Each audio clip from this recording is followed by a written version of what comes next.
আমি বললাম, শ্বশুরমশাই, আমি আপনার ছেলের বউ। আপনি আমার সাথে এমনটি করতে পারেন না। আমার শ্বশুরমশাই তখন রেগে গিয়ে আমাকে বলল, বোমা চুপ থাকো তুমি। 3 বছর হয়েছে তোমার বিয়ে হয়েছে, এখনো তোমার কোনো সন্তান সন্ততি হয় না। আসলে আমার ছেলেটা একটা অপদার্থ, সে কিছুই করতে পারে না। এই বলে শ্বশুরমশাই রেগেমেগে আমার সাথে খুব বাজে আচরণ করা শুরু করল। আর বলতে লাগল, বোমা, আজকে আমি তোমাকে এমন কিছু করব যাতে তুমি 2 মাসের ভিতরে মা হতে পারো। তারপরে শ্বশুরমশাই আমাকে কি যেন একটি শুকালো। জিনিসটি শোকার পর থেকে আমি আর কিছুই বলতে পারি না। অজ্ঞান হয়ে মাটিতে পড়ে গেলাম। যখন আমার জ্ঞান ফিরল, তখন যা দেখতে পেলাম তা শুনলে বন্ধুরা তোমাদের মাথা গরম হয়ে যাবে। বন্ধুরা, গল্পটি অনেক অনেক ইন্টারেস্টিং। পুরো গল্পটি শোনার অনুরোধ করি। তবে গল্পটি শোনার পূর্বে তোমাদের নিকট আমার একটি ছোট্ট অনুরোধ। দয়া করে তোমরা আমার চ্যানেলটিকে সাবস্ক্রাইব করে আমাকে সাপোর্ট করবে।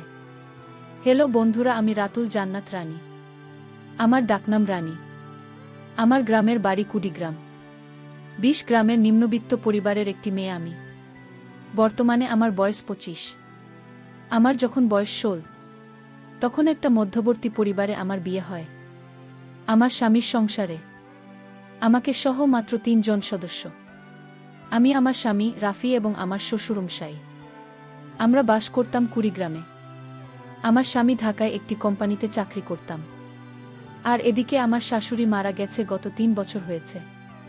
কিন্তু আমার শাশুড়ি মারা যাওয়ার পর আমার শ্বশুর আর কোনো বিয়ে শাদী করে নাই। যদিও তাকে দেখে এখনো হাত পা কাটা যুবকের মতো মনে হয়। আমার শ্বশুর বাড়িতে থাকত, আর আমার স্বামীর চাকরির সুবাদে ঢাকায় থাকত। আমার স্বামী মূলত তো আমাকে বিয়ে করছেই জন্যই, কারণ আমার শ্বশুর বাড়িতে একা একা থাকত। খাবার দাবারের সমস্যা হতো। আমার শ্বশুরের দেখাশোনার জন্যই মূলত আমার স্বামী আমাকে বিয়ে করেছে। আমার স্বামী বিয়ের 1 সপ্তাহ পরে ঢাকায় চলে যায় চাকরিস্থলে। বাড়িতে শুধু আমি আর আমার শ্বশুর। আমার স্বামী ঢাকা যাওয়ার পর থেকেই আমার শ্বশুরমশাই আমার প্রতি যেন কেমন করে তাকিয়ে থাকে। আর তাতে আমি কিছু মনে করতাম না, কারণ আমি ভাবতাম, শ্বশুর মানেই তো আমার বাবা, সে তো আমার বাবা তুল। বিয়ের 1 মাস পর আমার স্বামী ঢাকা থেকে বাড়িতে আসলো। আমার স্বামী আমার জন্য অনেক কিছু নিয়ে আসো ঢাকা থেকে। আমার স্বামীর এসব কিছু দেখে আমার সত্যিই খুব আনন্দ হয়েছিল।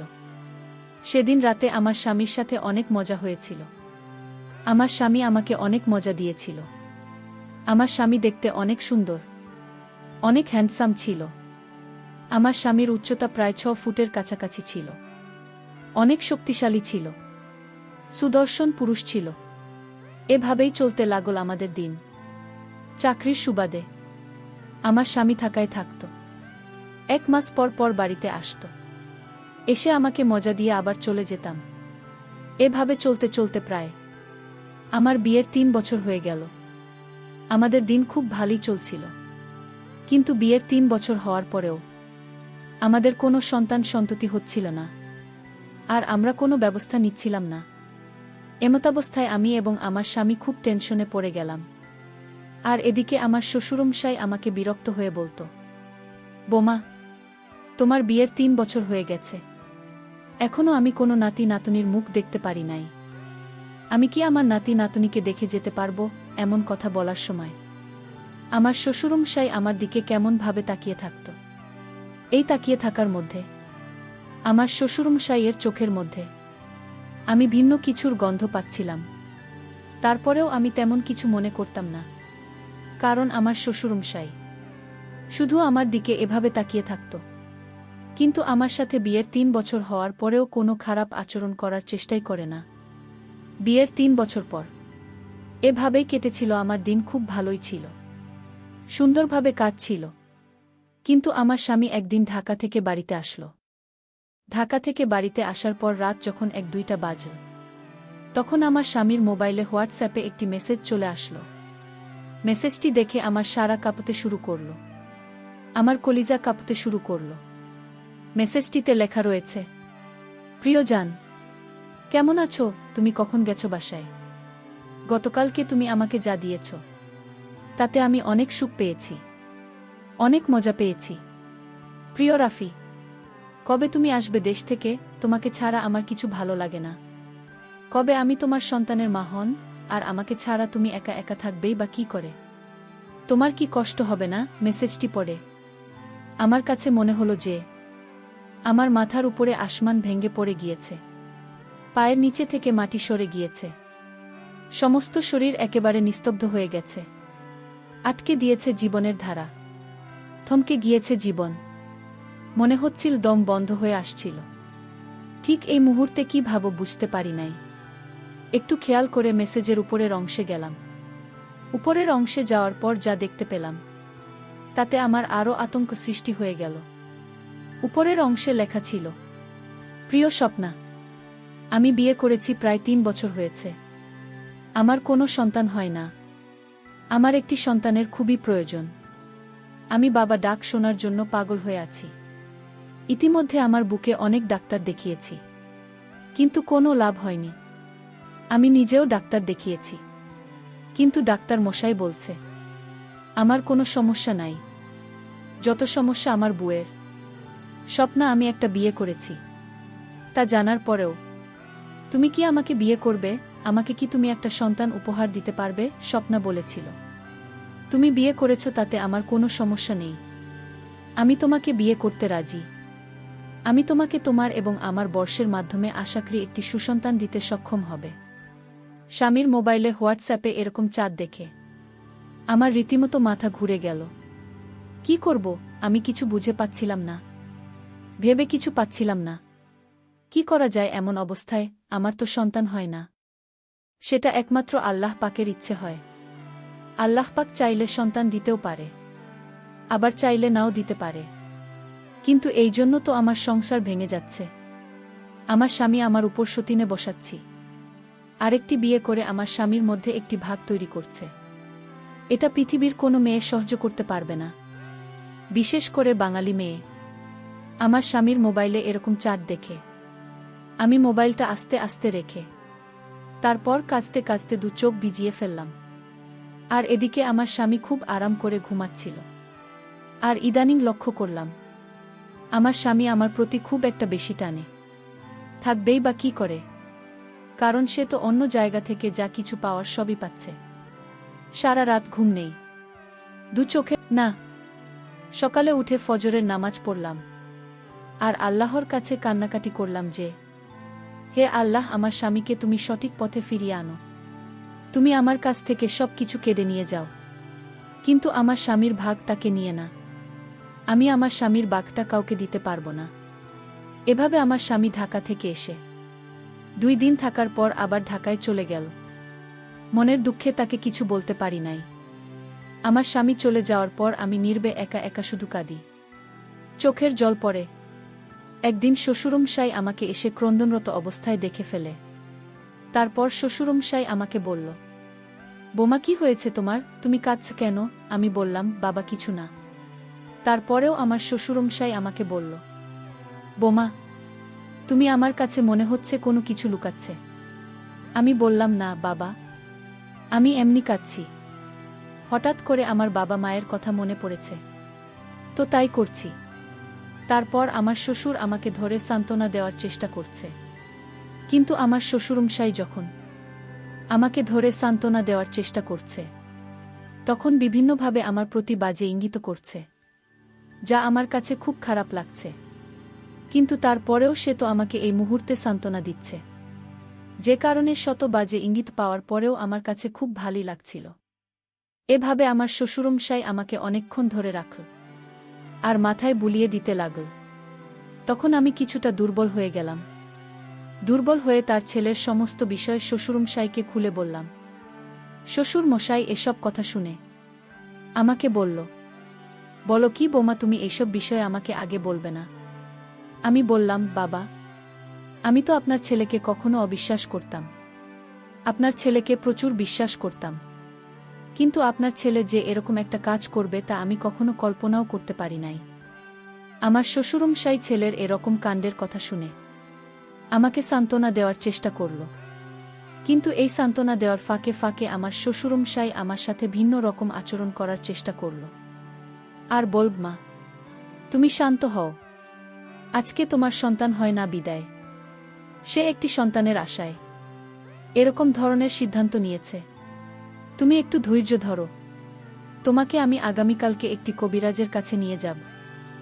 অনেক নামকরা কবিরাজ, তার চিকিৎসায় নাকি অনেকেই মা হতে পেরেছে। আমি বললাম, বাবা, যা করার এখন আপনি করবেন, কারণ আপনার ছেলেকে তো আমার ফেরানোর ক্ষমতা নাই। পরের দিন শ্বশুরমশাই আমাকে নিয়ে একটি কবিরাজের কাছে গেলেন। কবিরাজ আমাকে দেখে পরীক্ষা নিরীক্ষা করে বললেন, তুমি মা হতে পারবে যদি তুমি একটা কাজ করো।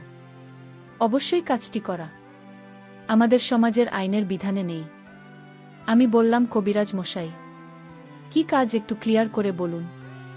তারপর কবিরাজ মশাই আমাকে বলল, তোমাকে তোমার স্বামী ছাড়া অন্য যে কোনো একজন পুরুষের সাথে ঘনিষ্ঠ হয়ে দেখতে হবে, তাহলে আমরা নিশ্চিত হয়ে যাব যে তোমার সমস্যা না তোমার স্বামীর সমস্যা। আমি কবিরাজ মশাইকে বললাম, কবিরাজ মশাই, আমি তো পরীক্ষা করিয়েছি, ডাক্তার তো বলেছে আমার সমস্যা। কবিরাজ মশাই আমাকে বলল, মায়ের সন্তান দেওয়ার মালিক আল্লাহ, সুতরাং তোমাকে একটু ভিন্ন কিছু করে দেখতে হবে। একটু ভিন্ন কিছু করে দেখো। অন্য একজন পার্সন যদি তোমার সাথে একটু ঘনিষ্ঠ হওয়ার পর তুমি সন্তানের মা হতে পারো, তাহলে কি তুমি যেটা চাও না? কবিরাজ মশাইয়ের এরকম ধরনের কথা শুনে আমার প্রথমত খুব খারাপ লেগেছিল। তারপর দ্বিতীয়ত চিন্তা করলাম, আমার তো একটি সন্তান দরকার। একটি সন্তানের কারণে আমার সংসার ভেঙে যাচ্ছে, আমার সংসারে সুদিন আসছে। কিছুক্ষণের জন্য একবারে নীরব নিস্তব্ধ হয়ে গেলাম। তারপর কবিরাজ মশাইকে বললাম, কবিরাজ মশাই, আমার তো সে রকম কেউ নেই যে আমার সাথে স্বামীর মতো ঘনিষ্ঠ হতে পারবে। তারপর কবিরাজ মশাই বলল, তাহলে আমি যদি তোমাকে এরকম ধরনের একজন লোক বের করে দেই, তাহলে কি তুমি তার সাথে ঘনিষ্ঠ হবে? আমি বললাম, জি কবিরাজ মশাই, আমি ঘনিষ্ঠ হব। তারপর কবিরাজ মশাই আমাকে এমন একজন লোককে দেখিয়ে দিল, যা দেখে সত্যিকার অর্থে আমার মাথা ঘুরে গেল। অর্থাৎ কবিরাজ মশাই আমার শ্বশুরমশাইয়ের দিকে ইশারা করে বলতেছে, শোনো রানী, এই যে তোমার পাশে বসা তোমার শ্বশুরমশাই, তোমাকে সন্তান দেওয়ার জন্য সেই যথেষ্ট। তুমি হয়তো তোমার শ্বশুরমশাইকে খুব ভালো করে চেনো না।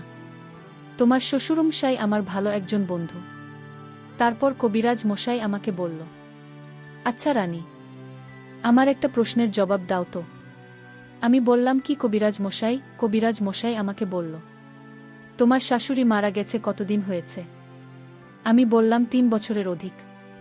তারপর কবিরাজ মশাই আমাকে বলল, একটা পুরুষ মানুষ তো 50 বছরের বুড়ো হয়ে যায়নি। একটা 50 বছরের ঊর্ধ্বে লোক 3 বছর হয়েছে, তার স্ত্রী মারা গেছে, সে কিভাবে একা একা থাকে? আমাকে প্রশ্নের জবাবটা দিতে পারবে? আমি বললাম, না কবিরাজ মশাই। তাহলে শোনো রানী, তোমাকে আজকে একটা গোপন কথা বলি। তোমার শ্বশুরমশাই আমার বন্ধু মানুষ, তাই আমার এখানে নিয়মিত আসা যাওয়া করত, এবং যদি কোনো মহিলার সন্তান না হতো, তাহলে সেক্ষেত্রে আমি তোমার শ্বশুরমশাইকে কাজে লাগাতাম। তুমি আর একটি বিষয় জানলে অবাক হবে যে এ পর্যন্ত 25টি মহিলাকে তোমার শ্বশুর দ্বারা সুফল পেয়েছে। তুমি তো তার ছেলের বউ, তোমাকে তো আর তোমার শ্বশুরমশাই সব কিছু বলতে পারে না। এখন তুমি যদি রাজি থাকো, তাহলে তোমার সাথে তোমার শ্বশুরমশাই ঘনিষ্ঠ হবে, আর এতে আশা করা যায় তুমি সুফল পাবে। কবিরাজ মশাইয়ের কাছ থেকে এরকম ধরনের কথা শুনে প্রথমত আমি কিছুটা অবাক হয়ে যাই, তারপর অবশেষে রাজি হয়ে যায়। তারপর কবিরাজ মশাই আমাকে বলল, ঠিক আছে, তাহলে এবার তুমি বাড়ি চলে যাও, শ্বশুরমশাইকে খুশি করো, তাহলে দেখবে তোমার কাজ হয়ে যাবে। আর তোমার শ্বশুরমশাই একা যে পরীক্ষিত। তারপর কবিরাজ মশাইয়ের কাছ থেকে বাসায় চলে আসলাম। বাসায় চলে আসার পর আমার শ্বশুরমশাই আমার দিকে তাকিয়ে আমাকে ইঙ্গিত দিল, যেন আজকে আমি প্রস্তুত থাকি। অবশেষে নিরুপায় হয়ে একটি সন্তানের আশায় আমি সেই কাজটি করেছিলাম। আমার শ্বশুরমশাইয়ের সাথে যে কাজটি সাধারণত স্বামী স্ত্রী করে থাকে। আর এদিকে আমার শ্বশুর আমাকে পেয়ে খুব খুশি। আর তার ছেলেকে এমনভাবে টাইট দিয়েছিল যাতে তার ছেলে দ্বিতীয়বার কোনো মেয়ের সাথে কথা বলার সাহস না পায়। আর যদি কথা বলে তাহলে পরিষ্কার জানিয়ে দিয়েছে যে তার সমস্ত সম্পত্তি থেকে বঞ্চিত করবে। সবকিছু আমার শ্বশুর আমাকে লিখে দিয়ে দেবে। এই সব কিছুর ভয় অবশেষে আমার স্বামী ওই মেয়ের সাথে সম্পর্ক বাদ দিয়ে দেয়। আমার শ্বশুরের সাথে সবকিছু করার পর 3 মাস পরে আমি বুঝতে পারলাম আমি সন্তান সম্ভাবনা। মনটা আমার আনন্দে নেচে উঠল। সন্তানের মা হওয়ার আনন্দে। সন্তানের মা হওয়া যে কত আনন্দ তা তোমরা যারা সন্তান হয়েছে মা হয়েছে তারাই বুঝবে। অবশেষে 10 মাস পর আমার কোল জুড়ে একটি পুত্র সন্তান এসেছে। সারা বাড়ি আলোকিত করে ফেলেছে। আমার পুত্র সন্তানের খবর পেয়ে আমার আত্মীয় স্বজন, স্বামী এবং শ্বশুর সহ সবাই খুশি। বন্ধুরা, এইভাবে আমি একটি দুটি নয় 5-5টি সন্তানের মা হয়েছিলাম। এখন আমি আমার স্বামী, সন্তান এবং শ্বশুরকে নিয়ে খুব ভালোই আছি, সুখে আছি। পরিশেষে বন্ধুরা, আমি তোমাদেরকে বলবো, সন্তানদের মালিক কেবলমাত্র আল্লাহ পাকের। কিন্তু এই সন্তানের জন্য যখন কোনো স্বামী স্ত্রীর প্রতি অন্যায় অবিচার করে তখন স্ত্রীর অবস্থা খুব খারাপ হয়ে যায়। বাধ্যতামূলক হয়ে সে ভিন্ন কিছু খোঁজার চেষ্টা করে সংসার টিকার জন্য। সে তখন বেপরোয়া হয়ে পড়ে। তখন সে ইজ্জত সম্মানের ভয় করে না। তার মনের ভিতরে একটা ভাবনা থাকে যে করেই হোক আমার সংসার টিকাতে হবে, আমার স্বামীকে আমার কাছে ফিরিয়ে আনতে হবে। সুতরাং আমাদের প্রত্যেকেরই উচিত একটা বিষয় ভাবা, যদি আমাদের সন্তান না হয় তাহলে আমাদের সর্বোচ্চ চেষ্টা করে যাওয়া। আর এই জন্য পরকীয়ার মতো অন্যায় অবিচার করা মোটেও উচিত নয়। বন্ধুরা, আজকে এই পর্যন্তই। আবারও আসব তোমাদের মধ্যে নতুন কোনো ভিডিও নিয়ে। ভিডিওটি যদি তোমাদের ভালো লাগে তাহলে একটি লাইক দাও। প্রতিদিন আমি তোমাদেরকে একটা করে নতুন গল্প উপহার দিব। তাই তোমাদেরকে অনুরোধ করে বলছি, তোমরা যদি এরকম ধরনের ইন্টারেস্টিং গল্প পেতে চাও তাহলে দয়া করে আমার চ্যানেলটি সাবস্ক্রাইব করো। পরিশেষে তোমাদের সকলের সুস্বাস্থ্য কামনা করি। ভিডিওটি দেখার জন্য তোমাদের সকলকে অসংখ্য ধন্যবাদ।